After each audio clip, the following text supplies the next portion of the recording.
ശങ്കുട്ടിദാസ്, ഇപ്പോൾ ഛത്തീസ്ഗഡിൽ ഉണ്ടായിരിക്കുന്ന സംഭവങ്ങളെ BJP എങ്ങനെയാണ് കാണുന്നത്? വരാം.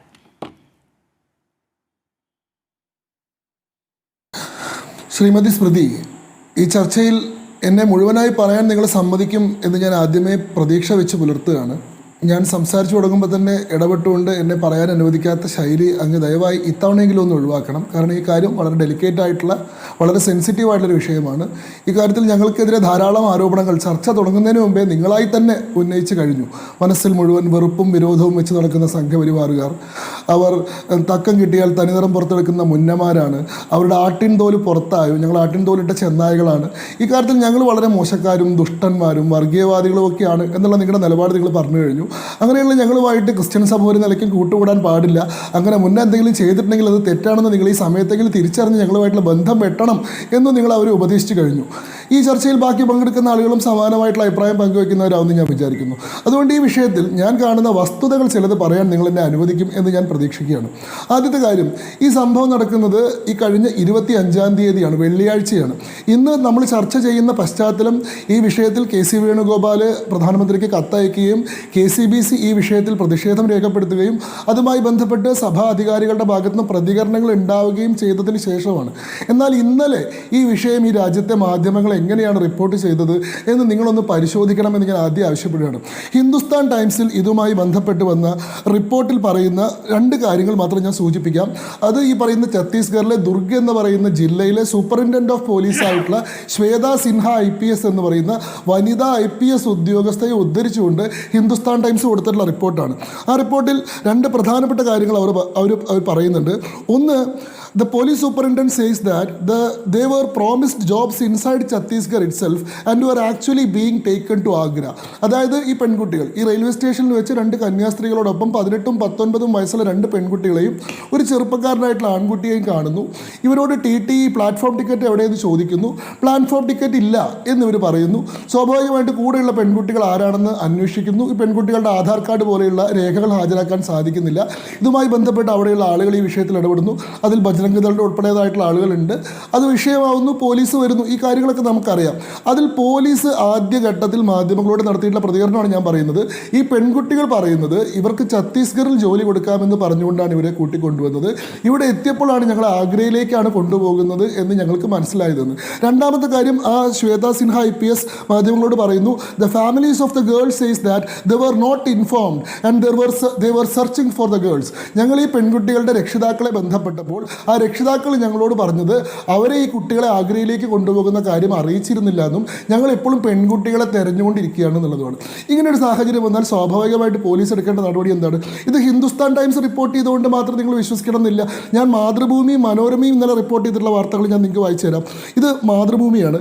മാതൃഭൂമിയിൽ ഇന്നലെ വന്നിട്ടുള്ള റിപ്പോർട്ടിൽ പറയുന്നു, ഒരു സംഘം ആളുകൾ ഇവരെ തടഞ്ഞു വയ്ക്കുകയും പോലീസിനെ അറിയിക്കുമായിരുന്നു. ഒരു പെൺകുട്ടി തൻ്റെ സമ്മതമില്ലാതെയാണ് ജോലിക്ക് കൊണ്ടുവന്നതെന്ന് മൊഴി നൽകിയതോടെ സ്ഥിതിഗതികൾ വഷളായി. പെൺകുട്ടികൾ ആധാർ കാർഡ് കരുതിയിരുന്നില്ല. മനുഷ്യക്കടത്ത്, മതപരിവർത്തനം എന്നീ കുറ്റങ്ങൾ ചുമത്തിയിരിക്കുന്നെന്ന് ഗ്രീൻ ഗാർഡൻ സന്യാസ സഭയുടെ മേലധികാരികൾ മാതൃഭൂമിയോട് പറഞ്ഞു. ഇത് മാതൃഭൂമി ഇന്നലെ റിപ്പോർട്ട് ചെയ്തതാണ്. സമാനമായിട്ടുള്ള സ്വഭാവത്തിലുള്ള റിപ്പോർട്ട് മനോരമയിലും വന്നിട്ടുണ്ട്. ഇപ്പോൾ അത് എഡിറ്റ് ചെയ്തിട്ടുണ്ടോ ഇല്ല എന്നുള്ളത് എനിക്കറിയില്ല. അതായത് ഇവരെ ചോദ്യം ചെയ്ത ഘട്ടത്തിൽ ഈ 2 പെൺകുട്ടികളിലെ ഒരു പെൺകുട്ടി പറയുകയാണ് തൻ്റെ സമ്മതമില്ലാതെയാണ് തന്നെ അങ്ങോട്ട് കൊണ്ടുവന്നിരിക്കുന്നത് എന്ന് പറയുകയാണ്. സ്വാഭാവികമായിട്ട് അതൊരു ഒഫൻസാണ്. ഇതൊരു കാവി അണിഞ്ഞിട്ടുള്ളൊരു സന്യാസി 2 പെൺകുട്ടികളുമായിട്ട് റെയിൽവേ സ്റ്റേഷനിൽ നിൽക്കുന്നു. അവരുടെ കയ്യിൽ ടിക്കറ്റ് ഇല്ല, അവരുടെ കയ്യിൽ ഈ കുട്ടികളുടെ ആധാർ കാർഡ് ഇല്ല. ഇവരോട് ചോദിക്കുമ്പോൾ ഞങ്ങളുടെ ഇഷ്ടമില്ലാണ്ടാണ് കൊണ്ടുപോകുന്നതെന്ന് പറയുന്നു. അവരുടെ രക്ഷിതാക്കളെ ബന്ധപ്പെടുമ്പോൾ രക്ഷിതാക്കൾ ഇത് അറിയില്ലെന്ന് പറയുന്നു. സ്വാഭാവികമായിട്ട് എന്ത് ഒഫൻസാണ് അവിടെ വരിക? ഇവർക്കെതിരെ FIR ഇട്ടിരിക്കുന്ന 2 ഒഫൻസ് പറഞ്ഞിട്ടാണ്. ഒന്ന് section 153 of BNS, section 143 of BNS. Section 143 of BNS എന്ന് പറയുന്നത് ഹ്യൂമൻ ട്രാഫിക്കിങ്ങുമായി ബന്ധപ്പെട്ടതാണ്. 2 section 4 of religious freedom act of Chhattisgarh. ഛത്തീസ്ഗഡിലുള്ള ധാർമ്മിക് സ്വതന്ത്രതാ അധിനിയമം എന്ന് പറയുന്ന ആൻറ്റി കൺവേർഷൻ ലോ, എന്താണ് മതപരിവർത്തന നിരോധന നിയമത്തിൻ്റെ അടിസ്ഥാനത്തിലാണ്. ഈ മതപരിവർത്തന നിരോധന നിയമം BJP ഉണ്ടാക്കിയിട്ടുള്ള നിയമമല്ല, 1968 നിയമമാണ്. 1968 ഛത്തീസ്ഗഡ് എന്ന് പറയുന്ന സംസ്ഥാനം തന്നെ ഇല്ല. 2000 ഛത്തീസ്ഗഡ് ഉണ്ടാകുന്നത്. അന്നത് മധ്യപ്രദേശാണ്. മധ്യപ്രദേശിൽ കോൺഗ്രസ്സുകാരനായിരുന്ന മുഖ്യമന്ത്രി ഭരിക്കുന്ന സമയത്ത് ഉണ്ടാക്കിയിട്ടുള്ള നിയമമാണ്. ഈ നിയമമാണെങ്കിൽ 1936 ബ്രിട്ടീഷുകാർ ഉണ്ടാക്കിയിട്ടുള്ള നിയമത്തിൻ്റെ തുടർച്ചയാണ്. എന്തുകൊണ്ടാണ് അവിടെ ഒരു മതപരിവർത്തന നിരോധന നിയമം നിയമം BJP ഒക്കെ ഉണ്ടാവുന്നതിന് മുൻപേ ഉണ്ടായിരുന്നത്. കാരണം ഡെൻസിലി ട്രൈബൽ പോപ്പുലേഷനുള്ള ഒരു സംസ്ഥാനമാണ് ഛത്തീസ്ഗഡ് എന്ന് പറയുന്നത്. 35% ട്രൈബൽ പോപ്പുലേഷനാണ്. ആ ട്രൈബൽ പോപ്പുലേഷനിടയിൽ വലിയ അളവിലുള്ള മതപരിവർത്തനങ്ങൾ നടക്കുന്നുണ്ട് എന്നതുമായി ബന്ധപ്പെട്ട് അത് തടയുന്നതിന് ബ്രിട്ടീഷുകാരുടെ കാലഘട്ടം മുതൽ നിയമമുള്ളൊരു സംസ്ഥാനമാണ്. അവിടെ ഇങ്ങനെ ഒരു പ്രശ്നം ഉണ്ടാവുന്നു. സ്വാഭാവികമായിട്ട് അതുമായി ബന്ധപ്പെട്ട ആളുകൾ ഇടപെടുന്നു. പോലീസ് അവരെ ഈ പറയുന്ന ചാർജ് ചെയ്തിട്ട് മജിസ്ട്രേറ്റിൻ്റെ അടുത്ത് ഹാജരാക്കുന്നു. മജിസ്ട്രേറ്റ് അവരെ പ്രഥമ ദൃഷ്ടിയാൽ ഈ പറയുന്ന ആരോപണത്തിൽ സാധുതയുണ്ടെന്ന് കണ്ടിട്ട് റിമാൻഡ് ചെയ്യുന്നു. അതിനുശേഷമാണ് ഈ പറയുന്ന ഇടപെടലുകൾ ഉണ്ടാകുന്നത്. ഇപ്പോൾ മറ്റൊരു വർഷനാണ് പുറത്തു വരുന്നത്. എന്താണ്, കുട്ടികളുടെ അവരുടെ സമ്മതത്തോടു കൂടിയാണ് കൊണ്ടുവരുന്നത്. ഇവരെ ഹോസ്പിറ്റലിൽ ജോലിക്ക് വേണ്ടിയിട്ടാണ് കൊണ്ടുപോയിരുന്നത്. ഇവർക്ക് അതിന് മതിയായിട്ടുള്ള സമ്മതപത്രം ഇവർ നേരത്തെ കരസ്ഥമാക്കിയിരുന്നു എന്നൊക്കെയാണ്. ഈ കാര്യത്തിൽ ഇനി എന്താണ് ചെയ്യാൻ സാധിക്കുക? ഈ കാര്യത്തിൽ പഴുതടച്ചിട്ടുള്ളൊരു അന്വേഷണം വേണം. ഇതിൽ ആരുടെ ഭാഗത്താണ് തെറ്റെങ്കിൽ അവർക്കെതിരെ നടപടി ഉണ്ടാവണം. ഇതിപ്പോൾ അത് അനാവശ്യമായിട്ട് വിഷയമാക്കിയിട്ടുള്ള TTയും ഈ ബജ്രംഗ് ദളിന്റെ പ്രവർത്തകരുമാണ് ഇതിൽ കുറ്റക്കാരെങ്കിൽ അവർക്കെതിരെ തീർച്ചയായിട്ടും നടപടി വേണം. ഞങ്ങൾ അവരെ ഒരു നിലയ്ക്ക് അങ്ങനെ ബജ്രംഗ് ദൾ പ്രവർത്തകർക്കെതിരെ നടപടി ഉണ്ടായ ഒരു സന്ദർഭമാണ് അവിടെ ഉണ്ടായിട്ടുള്ളത്. ഞാൻ മനസ്സിലാക്കുന്നത്, നോക്കൂ, ഇവിടെ ഒരു ദൃക്സാക്ഷി റിപ്പോർട്ടോട് സംസാരിച്ചിട്ടുണ്ട്. ഞങ്ങളുടെ പ്രതിനിധി ഛത്തീസ്ഗഡിലുണ്ട്. ആ ദൃക്സാക്ഷി പറയുന്നത് യുവതികളെ കൊണ്ടുപോയത് ജോലി നൽകാൻ തന്നെയാണ്. 60 വർഷത്തിലേറെയായി ഛത്തീസ്ഗഡിൽ പ്രവർത്തിക്കുന്ന ആളാണ് ഇദ്ദേഹം. ഈ യുവതികൾ CSI ക്രിസ്ത്യാനികളാണ്. ഈ ASMI സന്യാസി സമൂഹത്തിലെ കന്യാസ്ത്രീകളെയാണ് ഇപ്പോൾ അറസ്റ്റ് ചെയ്തിരിക്കുന്നത്. അറസ്റ്റിലായ കന്യാസ്ത്രീകളുടെ സഹപ്രവർത്തകയാണ് ഇപ്പോൾ പറയുന്നത് മതപരിവർത്തനം ആരോപിച്ചത് ബജ്രംഗ് ദളാണ്. ബജ്രംഗ് ദൾ അവിടെ